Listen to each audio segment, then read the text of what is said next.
significant role in determining domestic prices. Now, when oil prices rise on the international market, the value of the naira typically appreciates and the cost of imported goods decreases. Conversely, when global oil prices drop, the naira weakens, leading to higher prices for both imported goods and domestically produced items that depend on imported inputs. Now I'm going to pause here because I have the expert here who is going to talk extensively on this matter. Once again, I want to thank Barrister A.B. Robert for coming on the show this morning. Good morning to you once again. Thank you. Good morning. So let's get started with the straightforward question. We have the Petroleum Products Pricing Regulation Agency, PPPRA, and we also have the Nigerian Consumer Protection Council talking about being key players in price regulation in Nigeria. Let's ask this question. They say prices of goods are dependent on petrol these days. When subsidy was removed, the prices of goods and services skyrocketed. Why has the prices not reduced even when the reduction of the petrol prices? Because the other day I was asking the driver, when it was 1,003, transport 5,005, 6,000. Now petrol is 900. The price still remains the same when I was traveling to Port Harcourt. It hasn't come down from the 5,500 or the 6,000 to something like 4,000. But the petrol then was 1,312. The price was 6,000, 5,005. It is 900. Some sell 895 in some filling stations. Yet the price still remains at 5,005 or 6,000. No regulation whatsoever. We want to understand. Okay. Thank you for having me here. Thank you for having me here, Mr. Kiomoye.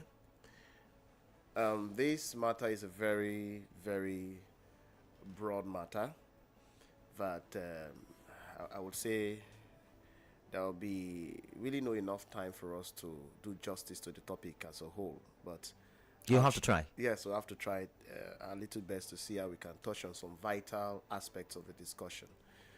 First thing first, we must understand that we have what we call the antitrust law. We have what we call the consumer protection law. And this law basically talks about those regulations put in place by law to protect the rights of consumers. And one of the laws also that, kind of operates side by side consumer protection is what we call competition law. So in summary, we say competition and consumer protection law.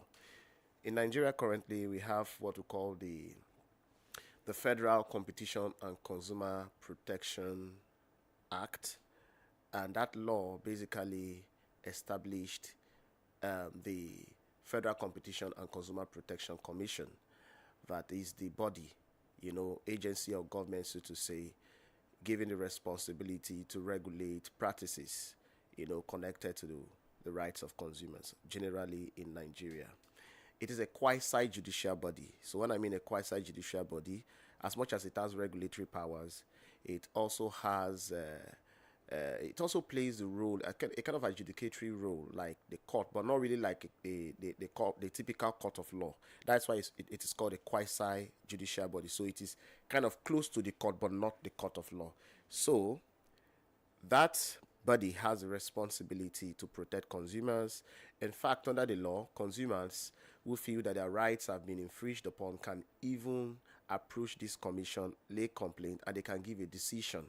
And that decision will be binding on the undertaking. The undertaking is somebody who provides products, services, and all of that. That's an undertaking. So if you sell a product, you are called an undertaking. So they can give a verdict on an undertaking, and the undertaking is expected to obey the decision or the verdict of the commission. And where you feel for any reason whatsoever that you're not comfortable or you're not okay with the decision given by the commission, then you can appeal to the tribunal, also established by that same law. And from the tribunal, it goes straight to the Court of Appeal. That's the process, right? So in that same law, we have what we call the Consumer Bill of Rights. Consumers ordinarily have a lot of rights out there. I can't mention all of them, but for instance, one of the rights there is that a consumer has the right to be informed of a product in a language that he understands, in a plain and understandable language. All right, okay, this is what this product is all about and all of that. You need to know about the product before you buy that product. A consumer also have the right to know the price tag. In fact, it is the law that every product should have a price tag on it, right? And if I'm going to the market, let's say the supermarket, to buy something, and a product is tagged 20 naira, right? By the time I'm going to pay, I'm not expected to pay more than that. That's also my right. Okay, so all of those things actually play out. Now, the petroleum industry has its own law that regulates it. So we have what we call the PIA, which is the primary legislation that ordinarily regulates the petroleum industry, right? And we have, I think, the commission and also the regulation. One of them deals with the regulation of activities at the upstream. Then we have the midstream and the downstream. All right. Now, for us as consumers buying petroleum products, right?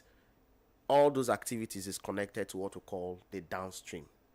The downstream, right? Fine. We also have in place what we call consumer protection framework provided by the PIA to protect consumers. And that body that is given the responsibility to regulate downstream activities, right, also have the power to see that the rights of consumers are protected. So that's their responsibility. They have that responsibility. So what do I mean?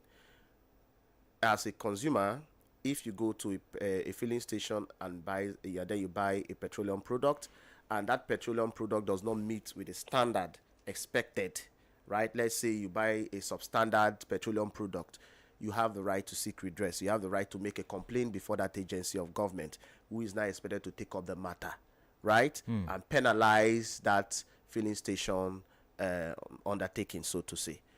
The same thing, right? If let's say there is a problem with the price, okay, we have cases where sometimes they will put 900 naira, and then by the time you want to buy, you find out that the quantity of the petrol you buy is far less than the quantity. Maybe it's not up to even 1 liter. They've adjusted the meter.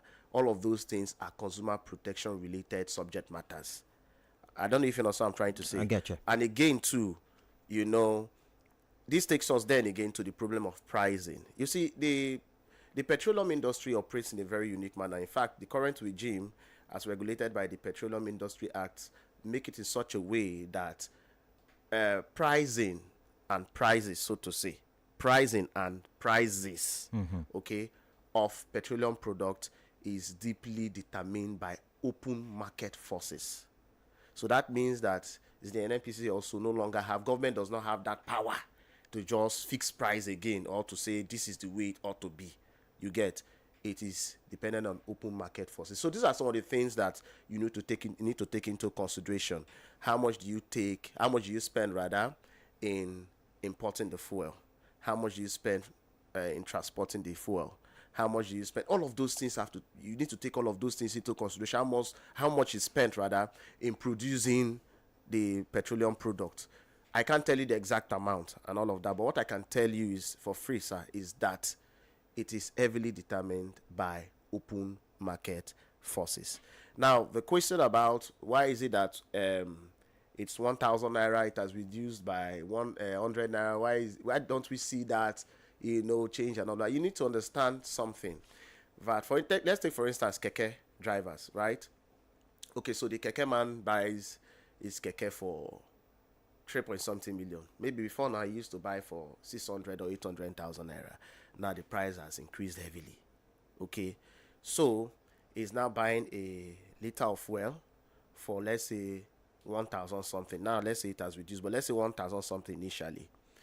Then after some time it reduces by 100 naira.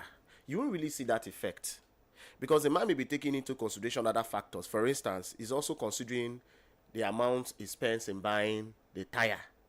Maybe he used to buy one tire for 5,000 naira. Now he's buying it for 20,000 naira. We'll hold it there because someone told me something. One of the Yes. transporter told me something. But let's go for a commercial break. We'll be back shortly. Experience radio perfection. Golden FM 97.5. You want grow your business fast? Golden FM 97.5 get the perfect solution for you. Make you locate us for our radio house for Maikomawa Street, Basharinawa, Bayelsa State. Whether na your business, music, program or special promo, Golden FM there for you. So hurry now and put your brand for the spotlight. Experience the gold standard on Golden FM. You got it. Go. Golden FM 97.5.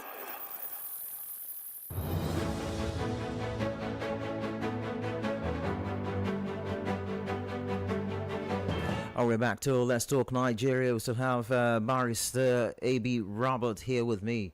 We're looking at the price fluctuation and regulation in Nigeria today. My name is Moyes Steving, your anchor this morning. AB, let's continue from where we stopped. We're talking about, you were trying to give an example of, a tricycle driver, auto rickshaw driver, Yes. how he places his prices, Yes. And I was telling you stories. One of the transporters, when I engaged him on this, I said, look, it's been 5,005, 6,000 when price of petrol was 1,312. And now it is 900 with the reduction by Dangote and all of that. NSBC also reduced theirs to about 800 or something, 70 something, 90 something. Not more than 900,000, 900 naira. Some police stations sell 999, 950. Like yesterday I bought about 950. So why aren't your own prices coming down to at least to 4,000, 4,500? And then he told me, you don't know oil to then we bring them down. Exactly. And this one, Exactly. that is it. I was like, before it was about petrol, and that's why we're increasing it. You didn't increase your petrol or your prices because oil had gone up or tire has gone up. You increased it because petrol had actually gone up. So why are you still complaining? No, you take the keke man as an undertaking also. An example, because it provides services. You don't take into consideration in fixing your price. You don't take into consideration just one factor. You need to understand that fuel is there. The cost of engine oil will be considered. I don't know if you understand the price of how much does he spend in buying his tire. Okay, these are some of the things you need to consider. The man who is transporting you from Port Harcourt, let's say from Lagos down to Bayelsa. Okay, so we have a very funny culture in Nigeria. Unfortunately, that's the way it is. And the Supreme Court, it's the Supreme Court, but one of the courts in Nigeria, the Apex Court in Nigeria, one of them, maybe the Court of Appeal, the Supreme Court, I can't really remember the court exactly, but that one of the courts have mentioned expressly that the culture of the Nigerian police taking, then 20 naira from a police driver is a known fact, so it is judicially noticed already. Today, it may not be 20 naira, let's say about 100 naira, 200 naira, okay? So, when you drive as a driver, there are spots you get to police checkpoint, they will take 1,000 from you. They don't care whether you have your papers, you don't have your paper. They don't care. So the ordinary driver will say, what's the need even getting papers? Because at the end of the day, these guys will still take money from me. So when the man is fixing his price, he's also considering how much he's going to spend in giving the policemen and the security men on the road. He factors all of those things in before he fixes his price. That's the simple truth. So, Oh my God. So the thing is this: they are justified to some extent. We understand that yes, some people also take advantage of the situation to exploit, but we cannot also pay blind eye to the fact that some of these factors actually play outside Kimoye. That's the way it is. But before I round up, sir, I need to just make one point very clear. Price regulation. Actually, the law provides that the Federal Competition and Consumer Protection Agency, as the primary body that regulates consumer rights, right? They have the power to regulate price. Are you getting me? But see the way it is done. Not just every product out there. The government does not regulate price for every product out there. But specific product, essential products that the president has listed out to be such products. So the law says that the president can, once in a while, make an order that will be published in the Federal Gazette and he will state some products and services that he considers to be products that are so important that there is need to control prices on them. I'll give you a very good example. For now, because of the problem with the open market forces, like I mentioned for petroleum products, I may not really say that for the petroleum products. But maybe, for instance, before now, it could be considered. To some extent, it may be, but not really anymore because of the open market forces argument, right? But something like cement, for instance, because it has to do with shelter, which is an essential thing also for Nigerians. The president can say, oh, the prices of cement is blah, blah, okay, I'm listing it as one of those things. We need to do something about the regulation of prices for whatsoever. Then there is also the thing we need to consider again, which is a argument of price fixing. There is a difference between fixing prices and regulating prices. They are two different things. The government have the power to regulate price, but the issue of fixing prices is an individual thing for the undertaker. Undertaking, rather, not undertaker. Sorry, undertaker is the undertaking, right? Yeah. But the undertaking, it is against the law for undertakings to come together and then agree to fix a price. Get me very well. Okay. It is also wrong for association of undertakings to come together to fix a price. So let me give you a very good example. Let's say, for instance, Redmi 46, right, is a product. Then let's say people who sell phone come together. All of them come together and say, we are going to fix 150,000 naira as the price for this phone. Anywhere you go, that is the price. It is wrong. It's against the law. In fact, if you have any evidence that there is such a thing, you can report it to the commission, and the commission will take it up.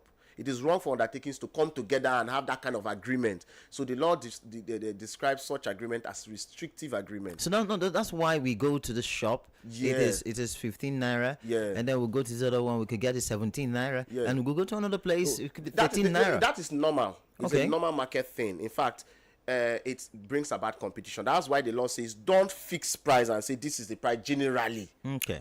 but allow individuals. Okay, so if, for instance, you go to market undertaking A is selling for 15 naira. You go to undertaking B is selling it for let's say what did I mention initially? What figure did I make? Yes, okay, 1,000. Let's use 1,000. Undertaking A is selling it for 1,000. You go to undertaking B, is selling it for 500. You go to undertaking C, is selling it for 700. Competition comes in. You have the right now to choose. You can look at the standard of the good, the quality, and also the price. I went there, 1,000. No. When you go to another place, the person is telling you 800. Let me buy it here. But if there is general price fixing, it destroys and weakens competition. Okay. Yes. So that's just the way it is. You are not expected to agree and fix price. To say this is the price anywhere you go. No. People should be allowed to fix it as they want. Some people are so greedy. So they can buy something for 1,000 naira. They want to sell it for 2,000 naira. Okay. Another person may say, no, let me just put 300 naira on top as my gain. Okay. So I want to get 1,003. Another person says it's 2,000 naira. But if as a group, all undertakings come together and say we fix it at 2,000, then the moment those greedy people fix that price and everybody agrees, it becomes a problem to the consumer. That's the way it is. Wow. I don't know if you understand. I got so it. this is price fixing. Okay. But price regulation is different because that one has to do with the government. The presidency is involved. The commission is involved. Wow. I think I'm educated this morning by A.B. Robert here. I mean, why does it seem that Nigerians are not interested in forcing business operators to reduce prices? Because sometimes it's so irksome. I feel like telling you, oh boy, bring it down. But sometimes we just say, well, what do we do? There's nothing we can do. Why is it so?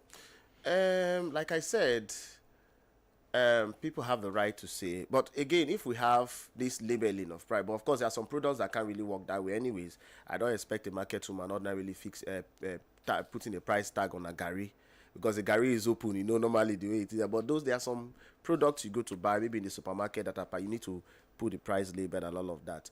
I think people need to work on their conscience.